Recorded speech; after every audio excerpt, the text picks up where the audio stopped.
Hello, everybody. It is episode 3 of Let's Get Therapy. I am Katie Green, and with us we have Elisa D, who Hi. has an advanced degree in psychotherapy, and she specializes in trauma, PTSD, and addiction. And as we mentioned in the last episode, if you guys want to follow us on social media, we are at Let's Get Therapy on both Instagram and Facebook. And one of our great listeners sent us a question over the weekend that we wanted to address. So Elisa D, I'm letting you take it from here. Our great listener had a wonderful question, and the reason we want to address it is because I think everyone can benefit from learning more about this topic. It is the topic of depression. And the first thing I want to say is depression is a liar.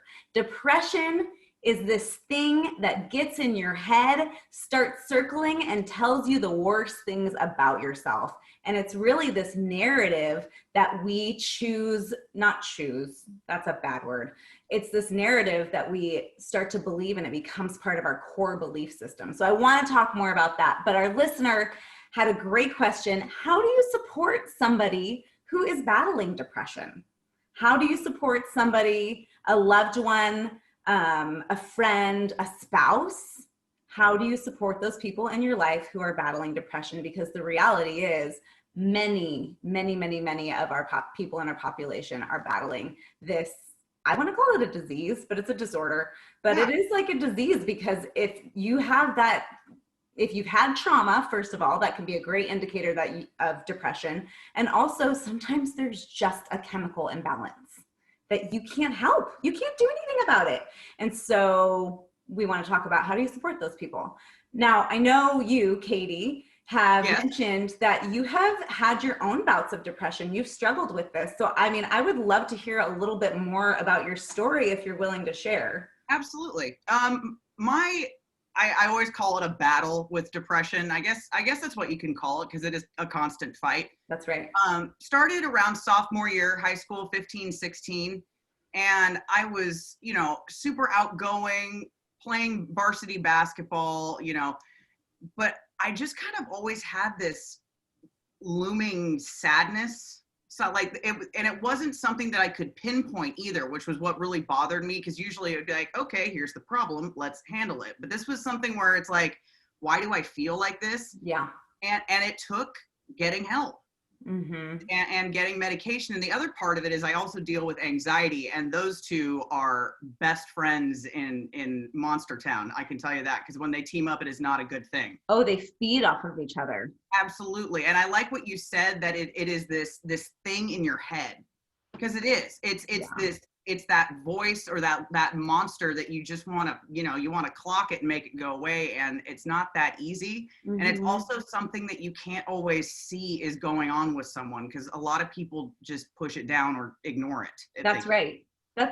So I'm so glad you brought that up, because we will meet a lot of people who battle depression and we have no idea. So I call those people with high functioning depression.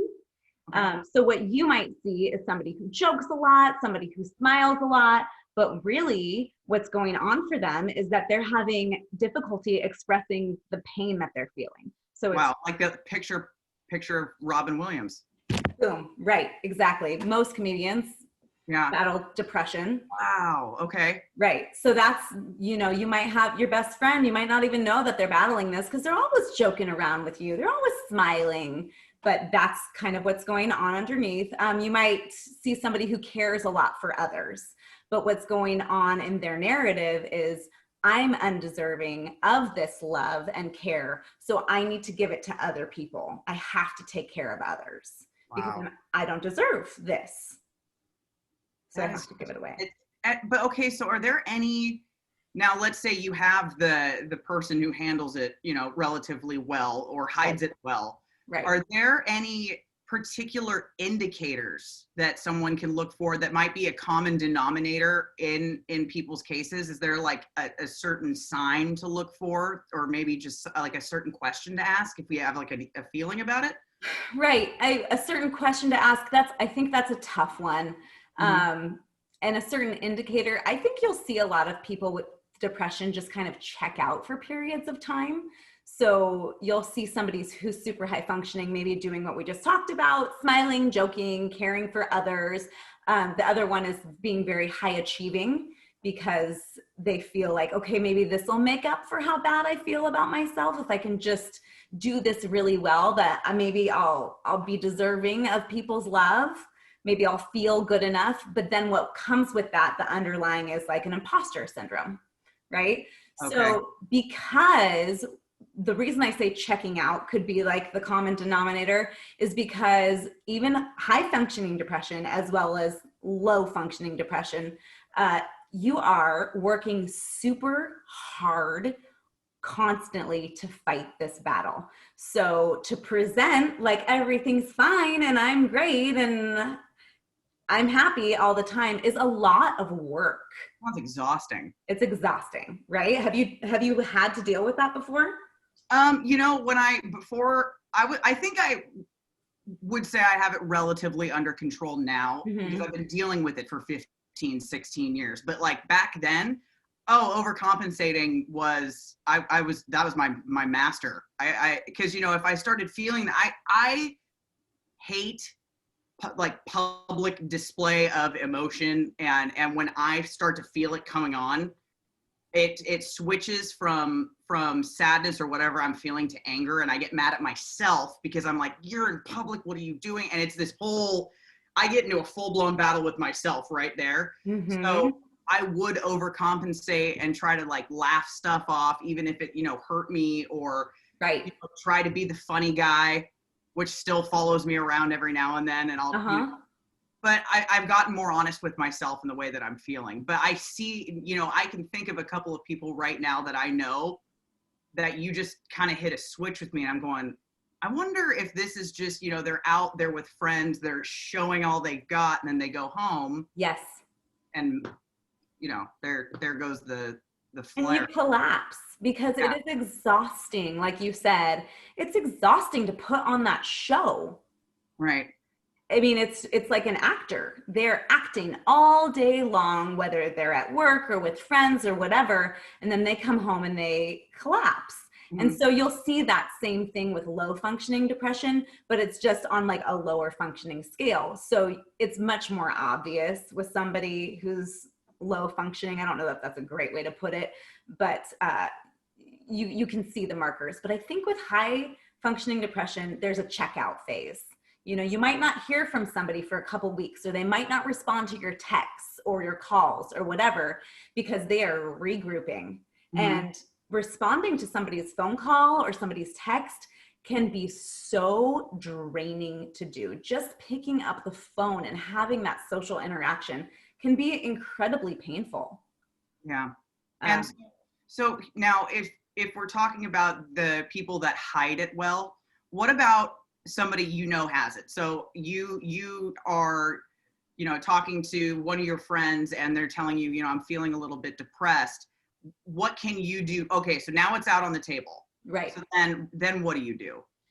Great question. And I think you accidentally brought up a whole different point. Is it just a case of the blues, or are you truly experiencing a major depressive disorder? Right. Okay. And so there's a big difference. There's actually 4 or 5, maybe even more different types of depression. So you have major depressive disorder, you have persistent depressive disorder, which is when you're basically depressed for 2 years or more and it doesn't go away and you have more bad days than good. There is seasonal affective disorder, which is SAD syndrome. It's when during the winter months, some people experience depression. Every winter it just kind of comes around, they experience this depression, more bad days than good days. Yes. And that's kind of, that is not the only marker for depression, but that's one of the markers, is more bad days than good days. Okay.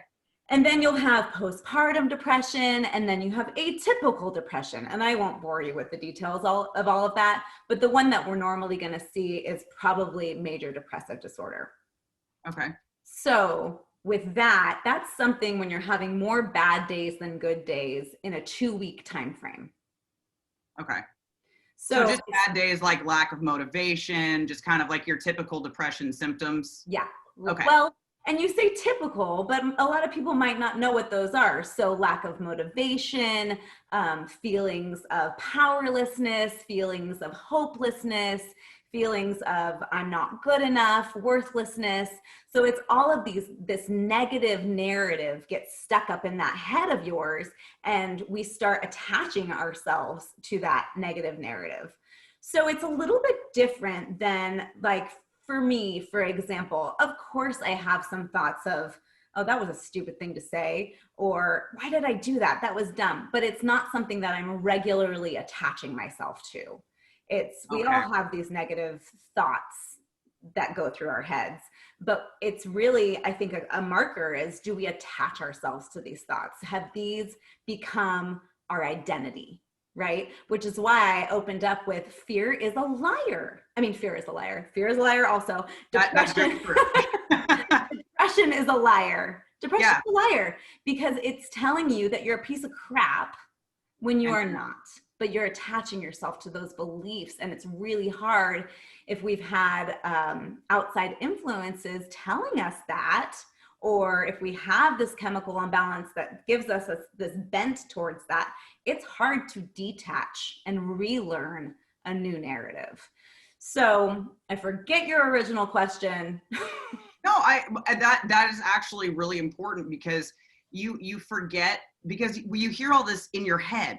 Like you said at the very beginning of this, it's in your head. But that's the hardest thing to get anything out of.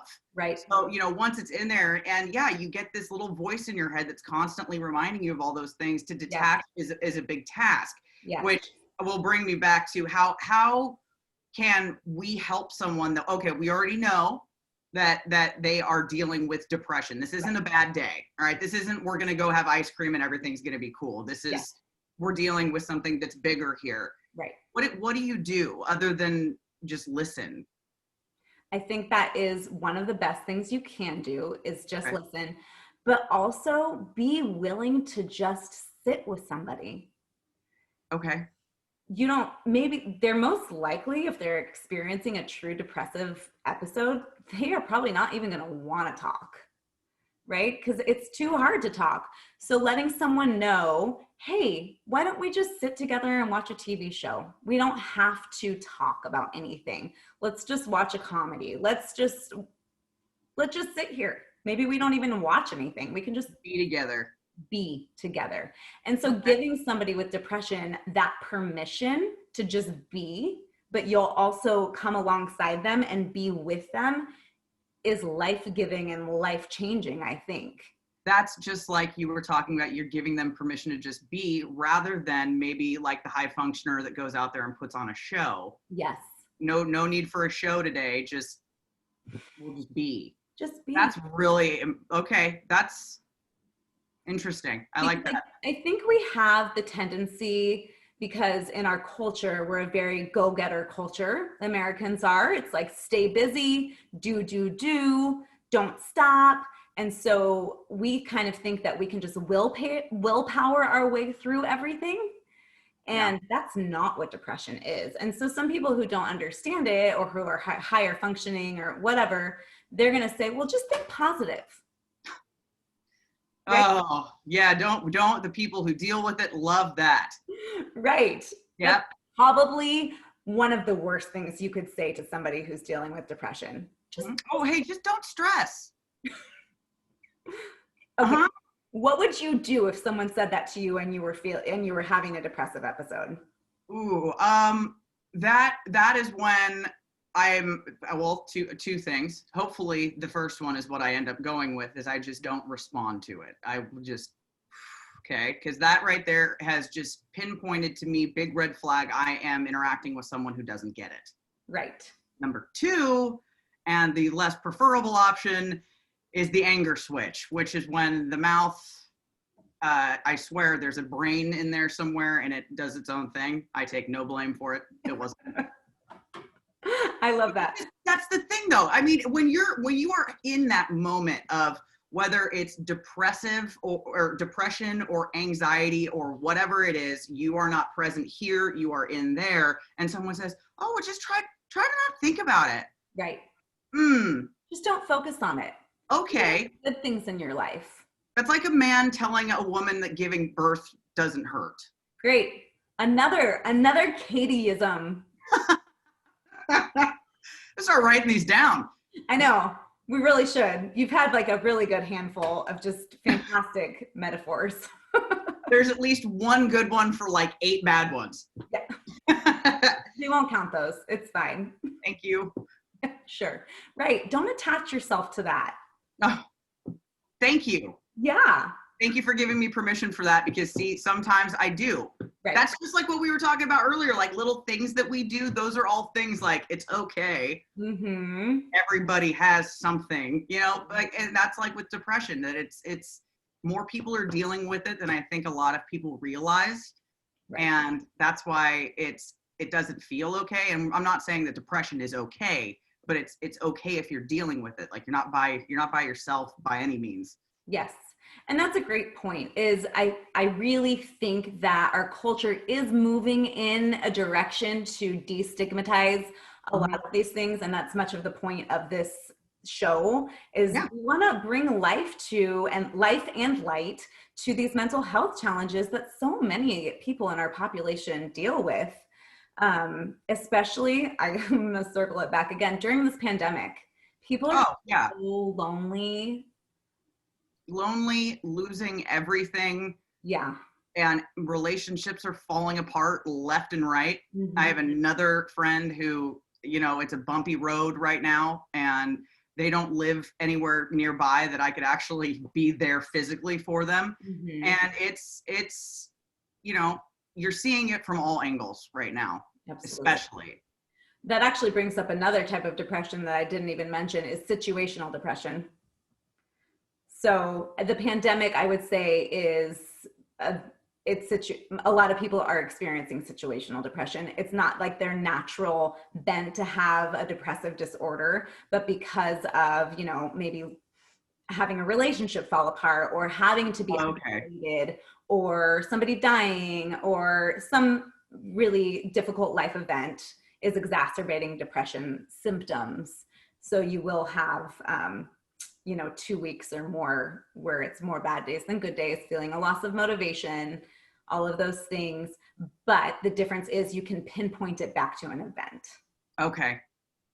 That's important to know, though, because some people might be feeling that right now and have no idea that that's even, I didn't even know that's a thing that existed. Yeah. If you can trace it to an event, and not just like a trauma from childhood or something like that, but like, okay, I know this is when this started, and I know that when lockdown is over, I'm going to feel fine again. But it doesn't mean, it doesn't take away the realness of what you're feeling. I mean, it's still very serious.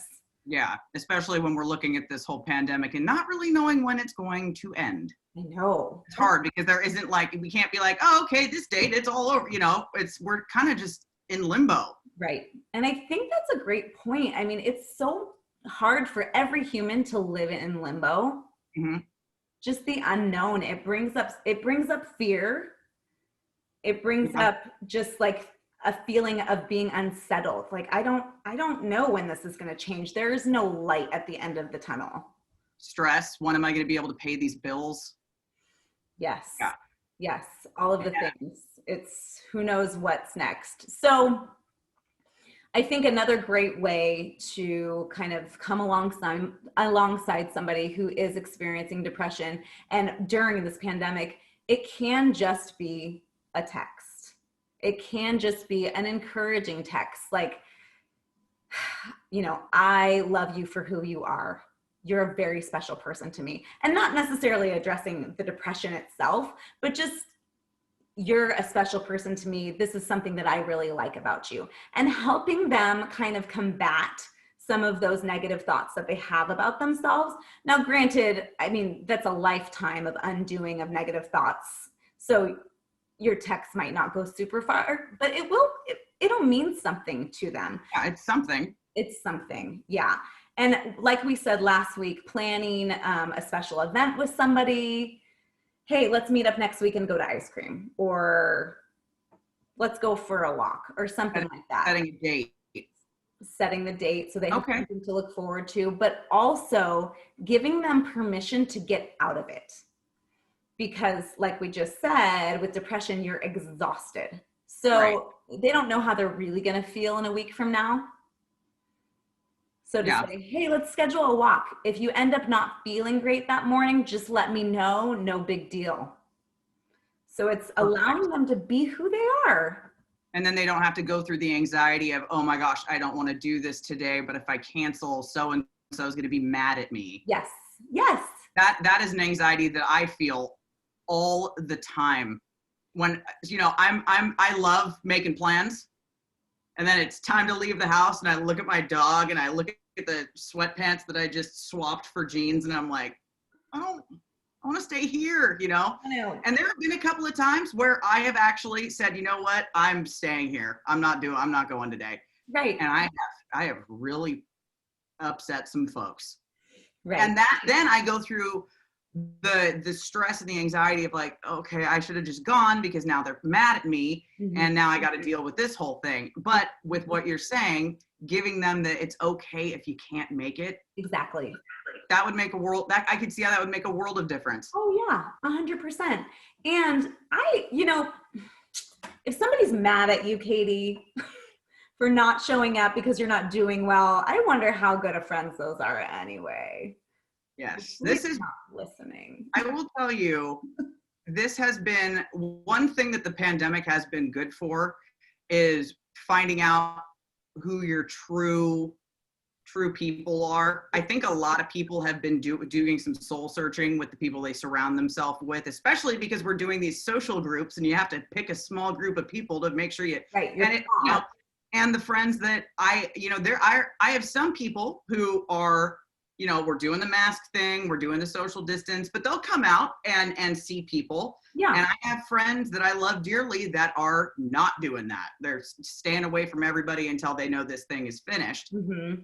And they've lost people because that's how they're functioning. Right. I'm not mad at you for that. That doesn't change our friendship. That's fine. That's right. But yeah, it's interesting, the whole thought process of getting mad at somebody and the amount of energy that takes. And you're right. If they were my true friend, they would be more concerned, hey, are you okay? No worries on canceling. Are you okay? Exactly.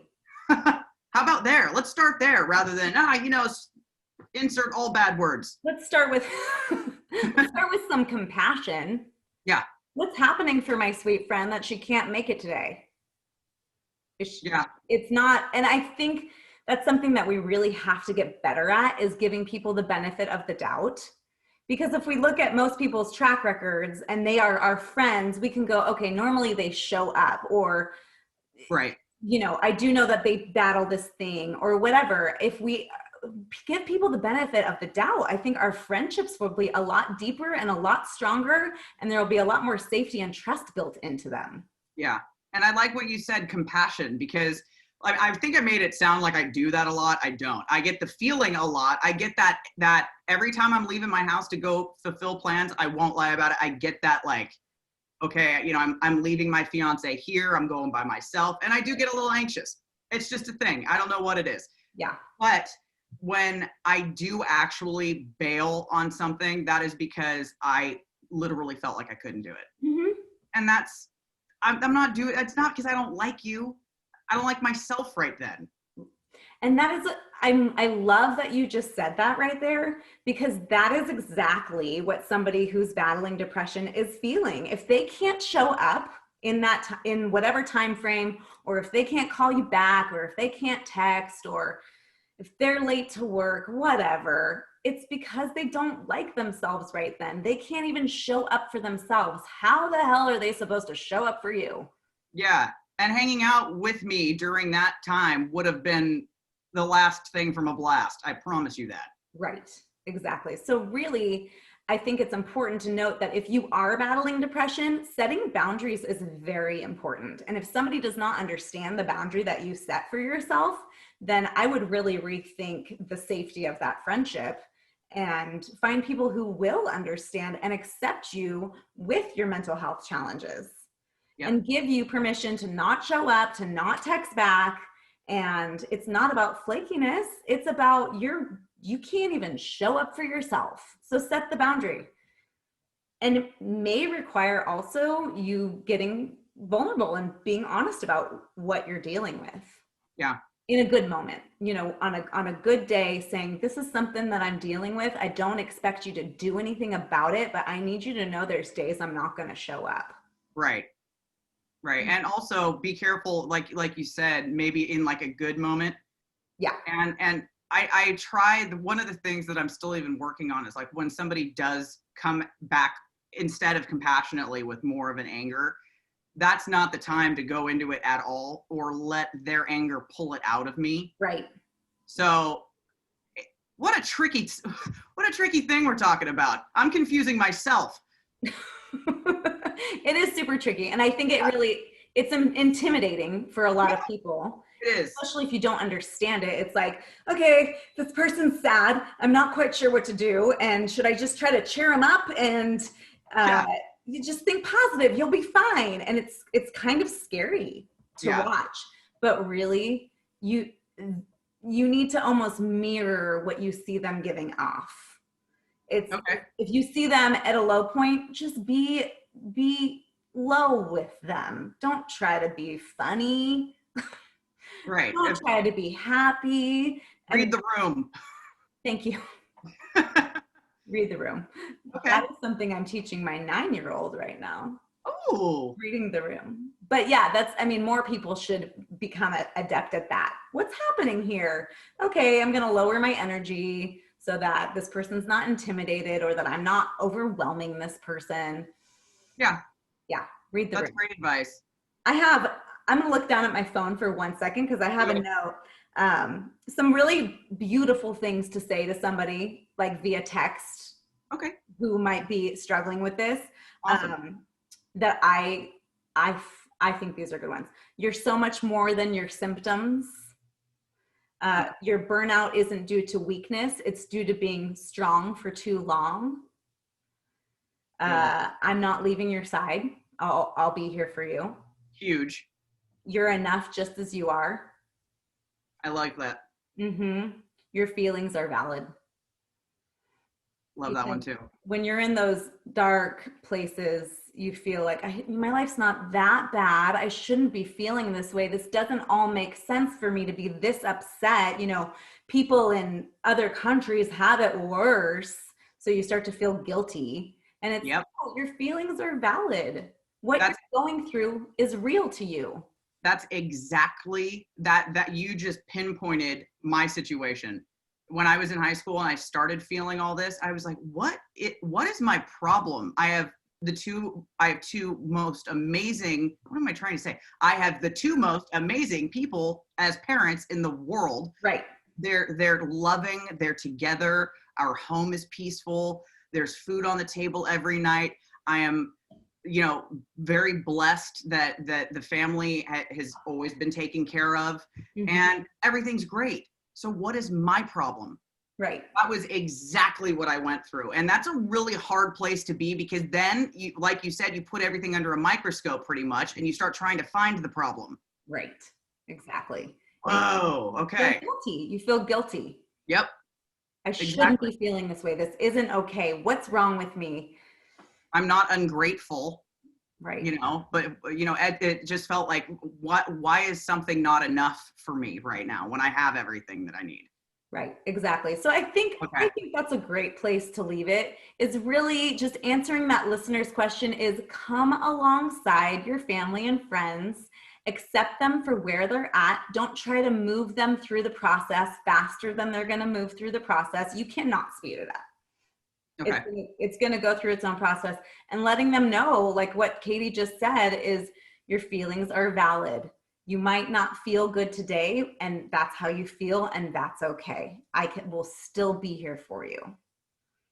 I love that. I absolutely love that.